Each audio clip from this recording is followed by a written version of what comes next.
Right now, Pittsburgh's best sports show is about to begin. Call us or tweet us. We've got things to talk about on the Ireland Contracting Nightly Sports Call. All right, thanks a lot, guys, and thank you for tuning into the Ireland Contracting Nightly Sports Call. I'm Rich Walsh. I'll be joined by Andrew Fillipponi of the 93.7 The Fan Cam. In a matter of moments, and we got a lot to talk about. First, we got to talk about this Pens goaltending situation. Tristan Jarry cleared waivers, which, no surprise, is, $5.375 million contract. Not too many teams could even fit that under their salary cap, not to mention he stinks. So why would they even pick him up? I think this is a horrible signing a couple years ago. I remember talking to a couple people about it. I don't know why they did it. It seems like the Pens are an organization, Pony, that just keeps running it back, right? The Steelers do that too. It seems like a lot of teams do that. But, hey, I don't think people like change. And the Penguins are one of those groups. I mean, it's better off, I know hindsight's 20/20, but it's better off looking, hey, we don't even sign anyone. We go in with $1 million goalie and then try to figure out in the end. Because that's the situation right now. They're 48th and 49th. You can't get any worse than those two goalies statistically right now. Well, I hear you that, you get someone who's lived in the same house for 40 years and they don't want to box everything up, get a U-Haul and go move somewhere else. But the Penguins have been an organization that really change has been so beneficial and so great for them with all the coaching changes that have been made mid-season that have led to Stanley Cup titles, like the two guys who just coached against each other here in Pittsburgh the other night, Mike Sullivan, almost said Mike Johnson, that's who we replaced, and Dan Bylsma. Both of those guys, obviously huge coming in mid-season and turning teams around. So, look, I agree with what you just said about Jarry. Every Penguins fan who watches this show, if they had been consulted, would have said the same exact thing. You're out of your mind if you give the guy a 5-year deal. And Kyle Dubas and their brain trust, not bright enough. Very stupid move right off the bat early in his tenure. Richie, I will say this, though. And they have not played well overall through 40-plus games. They're 10 games under 500 if you add up their overtime and shootout losses. Right now, they're not a good team. But they're not that far out of a playoff spot. And to be honest with you, I'm very, not excited, but I am interested in seeing how Bloomquist does. Because of what you said. It's different. He's younger. He's got potential. I know what Tristan Jarry is. I know what Alex Nedeljkovic is. If this kid really gets hot or plays well, they might surprise people and make the playoffs. So the only thing I'm going to give them credit for is pulling the plug on Jarry and not extending it and belaboring the point with him. So what happens now with Jarry? I mean, you got to eat the money at some point, right? I mean, there's no way of getting around it. He's like the most expensive insurance policy in the NHL. It's going to take one of those two guys ahead of him getting injured or hurt in order for him to regain his job in the NHL, because regardless of how well he plays in the minor leagues, they can't trust him. They can't think it's going to translate because they've already tried that this year and it didn't work. So I think they're stuck with him. I think they're stuck with him next year, or maybe they buy him out before next season, Richie. I guess that would be a possibility, but you're still paying Jack Johnson not to play, and maybe you'll want to buy out Ryan Graves instead of Tristan Jarry. So who knows? Yeah, definitely they're in a dilemma right now. But just think, if they did have a goaltender, I think instead of being 10 games under 500, they would at least be 500. Isn't that fair to say? And that's a playoff team. I mean, there's really only 6 good teams in the Eastern Conference. There's Tampa Bay, Toronto, and Florida in the Atlantic. And there's Carolina, New Jersey, and Washington in the Metro. That leaves 2 spots. And Boston fired its coach, and they've kind of righted the ship. And Columbus, even with that horrible tragedy with Johnny Gaudreau, they've overachieved. Those are the 2 wild card teams right now. There's a lot of teams that are close. The Rangers have collapsed and fallen apart this year. The Islanders aren't any good. The Flyers kind of are what they are.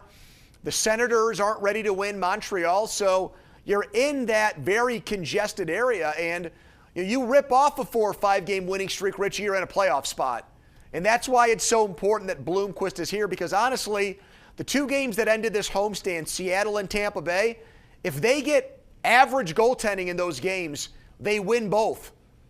And Yeah. they look much better right now. I mean, think about it. They're 19 points out of first place in the Metro. I don't know if you can gain that ground even with all the time you have. But they're only 5 points out of the first place wildcard team. That's definitely, right, exactly. You can reach that. All right, speaking of trades, I want to talk a little bit about what the Steelers potentially might do, but we got to take a break first. Back in a couple minutes. 412-575-2600 is the number.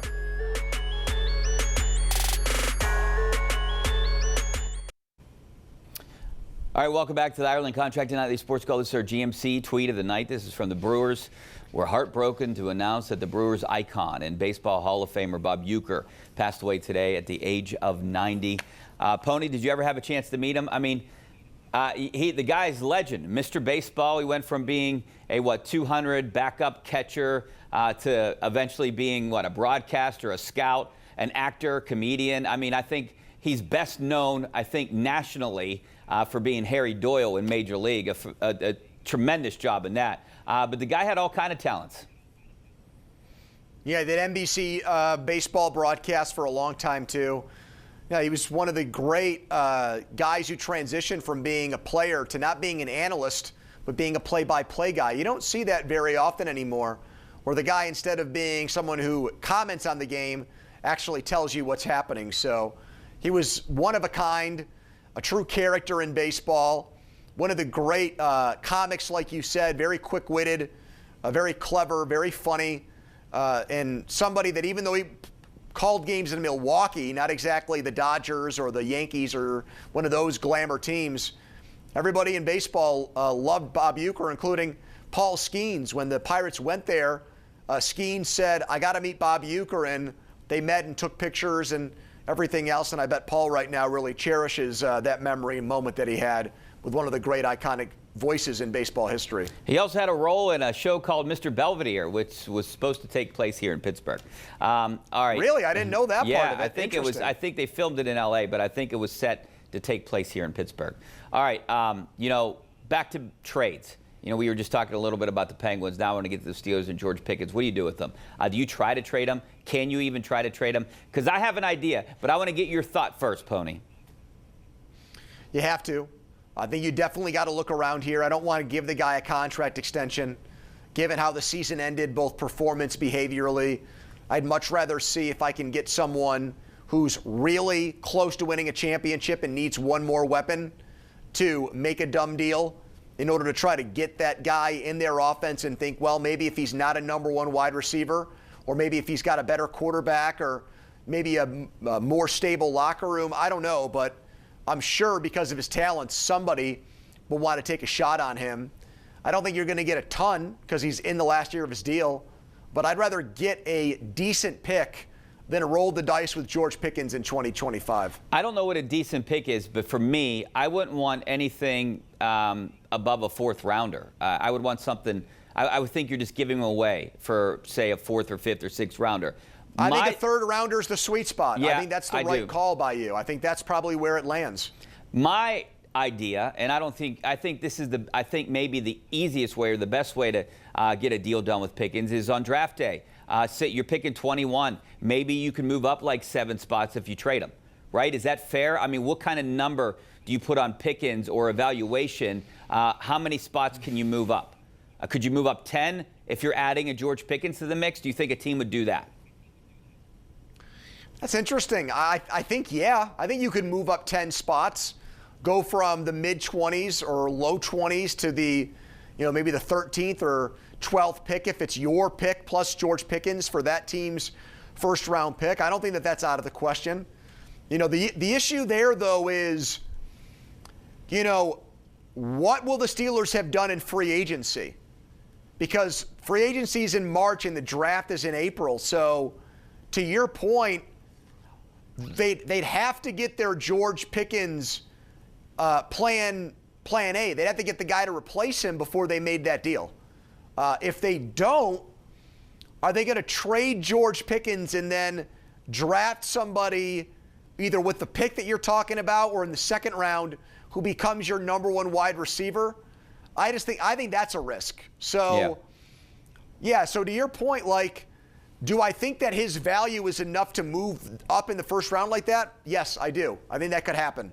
potentially. Yeah, I think that's a good way of getting it done, especially if you can maybe sign like a T. Higgins or a Godwin or someone like that in free agency like you talked about. Let's go out to Jerry in Franklin. How you doing, Jerry? Hey, guys. Thanks for taking my call. Mm-hmm. I've been thinking about Steelers and about their decision not to pick up the option on Naji Harris.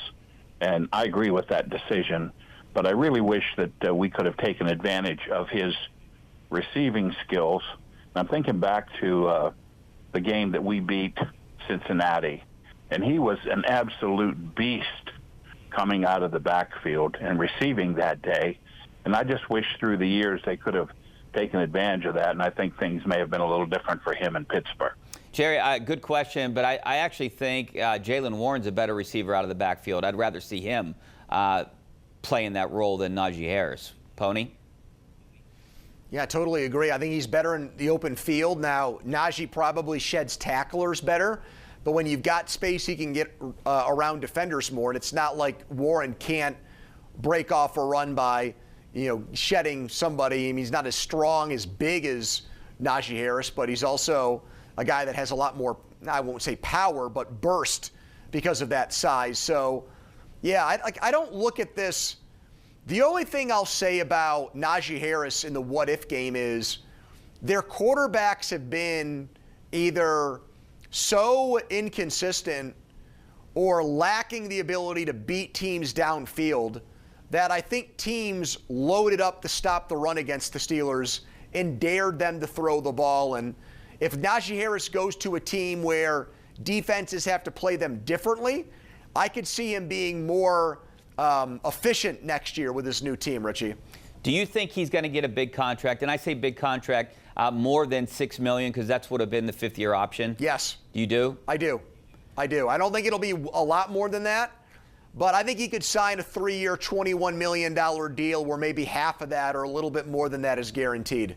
What do you think is a good fit? Like a Dallas or, what would be a good fit for Naji Harris, you think? I think Dallas is going to go after maybe the Genty kid from Boise State and take him with their first-round pick. Like the Giants? Maybe Denver. I guess Denver. Yeah, Denver didn't. The Giants, yeah, they've got obviously some. Although Tracy was really good against the Steelers, and he was only a rookie. I think he's got a guy that has upside. Richie, how about the Browns? Yeah. Because Nick Chubb is basically now a backup there. He's had some really good games against Cleveland, and their GM and coach, Stefanski and Barry, are still there. So I think that's a possibility. I could see him in Cleveland as a first and second round back. Yeah, and they want to run the ball. First and second down back. Yeah. All right, let's go to Josiah in San Antonio. How you doing, Josiah? All right, yourself, Rich. Hey, Andrew. A couple quick points. I've been holding this in. Number one, that performance was terrible against Baltimore. I don't know about you guys, but when they got down 14-0 in my head, I'm thinking, this team has no shot. And then top it off, Al Michaels and the other commentators said numerous times, where is the fight in this team? These guys aren't even fighting back. That was terrible. And then this is my last point. He's a good friend with Stan Savran. He said that George Pickens, I guess, is so terrible with his teammates. I don't know how true this is. He said that he's riding the bus with the media. Is this true or not? Because if that is, he definitely needs to get traded. Good question, Josiah. I don't know. There was no fight. I didn't really see that fight that you want to see. I didn't get to hear the announcers because I was in Baltimore for the game. They just came out flat on both sides of the ball. You can't have, a 90-yard drive, a 95-yard drive, and an 85-yard drive and expect to win the game. I think the defense lost the game more than the offense, though. I can't believe you picked him. I don't know what the heck got in your head. Maybe one of those worms that got in Robert Kennedy's head, but I just was shocked when I saw that graphic pop up. Let me give you a reason why. They could have easily won that last game in Baltimore. Russell Wilson, I thought that fumble really changed the momentum of everything. He basically lost the game. And they didn't have 4 of their starters, and then Joey Porter Jr. goes out. So they were missing a lot. And I always felt like, hey, no matter how bad they were playing, when these two teams play, it's always going to be close. That's the way it seems to be. And I just thought it was going to be a close game, and the Steelers had a chance to win. That's the way I viewed it. Yeah. And I knew that they were going to come out with a different formula. Like they were going to come out and pass the ball a little bit more than run the ball. So I kind of figured that would put them over the top, and they had a chance to win. I also heard there's some players in that locker room that get upset at media members when they pick the other team to win. So I thought maybe that might have factored into maybe your potentially prediction for the game. Yeah, I heard that too. But you know, I picked the Steelers. Looking back, it was obviously the wrong pick. They weren't even in the game at any point. But let's go back out to the phone lines. We got Daryl out in Latrobe. How you doing, Daryl? Oh, hi, Rich, Pony. I wanted to talk about the Ballard Buckeyes. I'm on fire for the Bucks, and I think they might go all the way to the World Series. I think Daryl's crazy. I don't have him going all the way to the World Series, but I hope, Pony, that they are competing for at least a wild card this year. Well, it could be a lot more than that. I mean, the offseason has been so quiet. There's been very little that's happened. You know, the pitching staff still has a chance to be tremendous, even without any external additions, and even with the trade of Luis Ortiz to Toronto. And so that is a nice foundation for things, but it's just everything else that's so really disappointing. The bullpen struggled last year. They've made no additions there. The lineup has very little power in it. You're counting on O'Neal Cruz in center field and Ke'Bryan Hayes to snap out of the prolonged slump he was in last year. And first base has been a black hole position too offensively. So it's not a strong division. It's a winnable division. I think Milwaukee will take a step back this year. But, yeah, it's very discouraging what they've done in terms of making their team better so far this offseason. Pirate Fest this weekend. I'll be there. You going, Pony? I'll be in Buffalo for the Ravens and Bills game. Oh, Richie. nice. Who do you like, the Ravens? Yes. All right. I don't like them, but I think they'll win. Yeah, I think. We got to go to break. Back in a couple of minutes.